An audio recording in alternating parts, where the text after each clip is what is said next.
The defeat was due to the mentality of my players.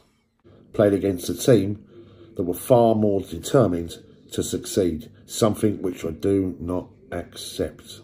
We had a similar situation in the game against Tottenham. We spoke a lot about that game, and I thought that we'd actually managed to overcome these particular issues of having insignificant amount of determination. So I'm not happy at all. I prefer to come to the press room and changing room after speaking to my players, after discussing things from a strategic and tactical point of view. But it would appear that these players are extremely difficult to motivate. Wow. Wow, wow, fucking wow. Well, those are the words of Maurizio Sarri after the game against Arsenal. As we all know, we lost the game by 2-0.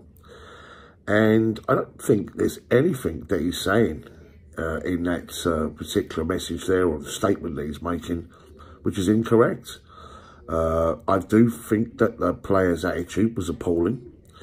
I don't think any of them were motivated to the point where it felt like it actually mattered to them. Certainly mattered to us as supporters. It's a London derby, and of massive proportions too. You know, this was an opportunity to go 9 clear and almost kill Arsenal's top 4 aspirations off. Now we're in the mix, you know, 4 clubs really going for 2 spots. And I don't actually think in his statement that he's actually saying anything that wasn't apparent to any of us there. I thought so many of those players are questionable in their attitude and their aptitude and performance yesterday against Arsenal. He was absolutely right. It did feel like watching that Spurs game all over again. It was like Arsenal had got this blueprint. I watched that video. I was always amazed about Maurizio Sarri's comments after that game, saying he didn't realise how much it meant to the players. He said that some of those players were in tears. I mean, Christ almighty, I mean, you know, you'd think you'd do a little bit of research on the club that you're joining. I mean, that is the most important game. I certainly hope he fucking knows about it this week coming up. And this is second to none too, you know, Arsenal. But those players know what these games mean. They're London derbies, you know, and Arsenal away, Tottenham away. It's a must-win game, or definitely a must-not lose. But it's definitely a game where you put absolutely everything in. You play for the bag. Sometimes it comes off, sometimes it don't. Sometimes you get a bit of luck, sometimes you don't. But when you don't actually put any effort, or your attitude is the way that it was yesterday, just terrible, absolutely terrible. The supporters, we were sitting there just completely like mesmerised by it. Everyone was just shocked, looking at each other going, what's going on? It's like it just didn't matter. So I do think that he's got a really, really valid point here. You know, he's probably sat there like watching it in the same way we are and thinking exactly the same things. That everything that he has worked on all week, why are they doing the complete opposite? And there was so much wrong. So much wrong. You know, watching it out there. And tactically too. And Maurizio Sarri has to take some responsibility for that. He's not getting off lightly here. Not at all. Is it right to do it in public? You know, has he had this conversation, like he said, he's had this conversation with them in private. Maybe he's trying a different, maybe he's trying to do it this way. It doesn't work with our players' minds. We all know that through history. So, I'm not so sure that was the right thing to do, going public in the way he has. I mean, we all know the performance was shocking, but doing it that way, I'm a great believer in keeping things indoors, talking to players on an individual basis, and from a team perspective, doing everything in-house. So, let's look at the performance against Arsenal then. As we know, it was awful, absolutely awful. And it was very clear to me that Arsenal had done their homework, or at least watched the Tottenham video, because they don't trust themselves defensively. And you could see that whenever we did attack, they looked very, very vulnerable themselves at the back. And so they pushed right up on us. And for 20, 25 minutes, it was just like watching a team shell-shocked. We couldn't get our foot on the ball. We were panicking all over the place. We had players having a go at each other. David Luiz and Aspilicueta.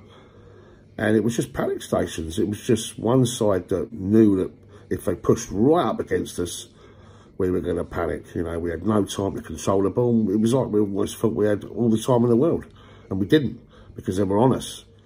And as this continued, you just knew that they were getting closer and closer to getting that first goal. And you just sensed it. You just sensed that they were going to get a goal. It was coming if we continued to play that way. As I say, that first 25 minutes, it's like we weren't even there. It was just like, come and have a go at us, Arsenal. And it was their own fault that they actually got themselves in front. And then they get their goal, and I thought he had too much time to get his shot in.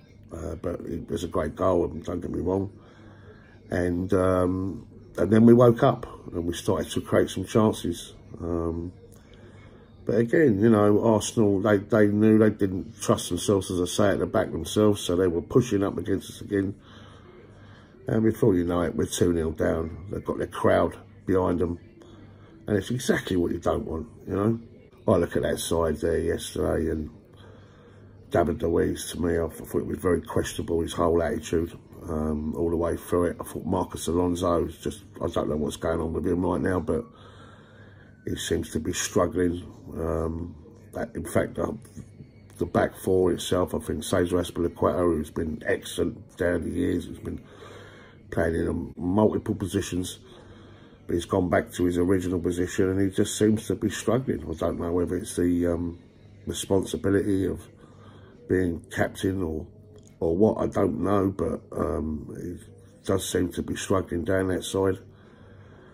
I thought the only one player that really done himself, well, showed any credit out there was Antonio Rudiger. He was calm, but, you know, that's 1 out of 4. I thought, as I say, I thought defensively we were all over the shop.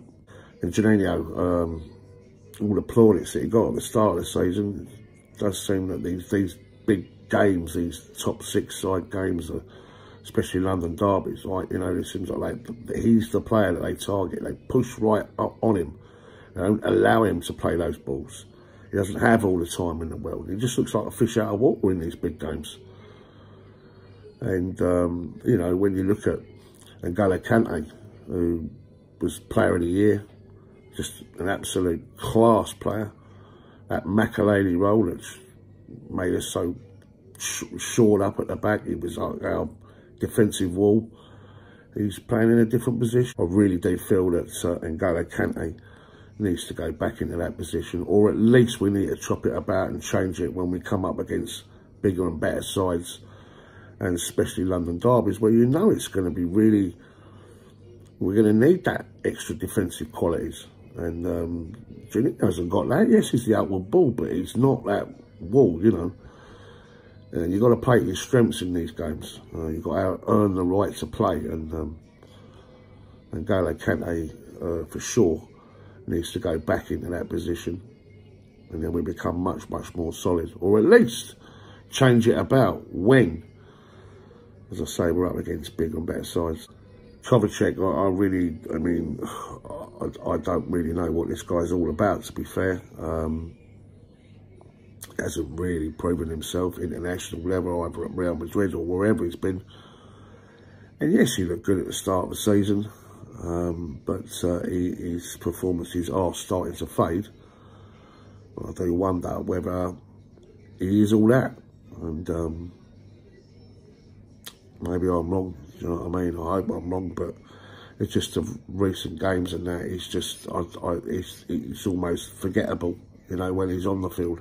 And before I get on to Willian and Pedro, I want to talk about this false nine. This false nine that we've been continually playing is ridiculous, absolutely ridiculous. Look, Eden has, can he play it? Well, of course he can. It's much better for us when he's playing in his right position, or at least a position where he's in the final third.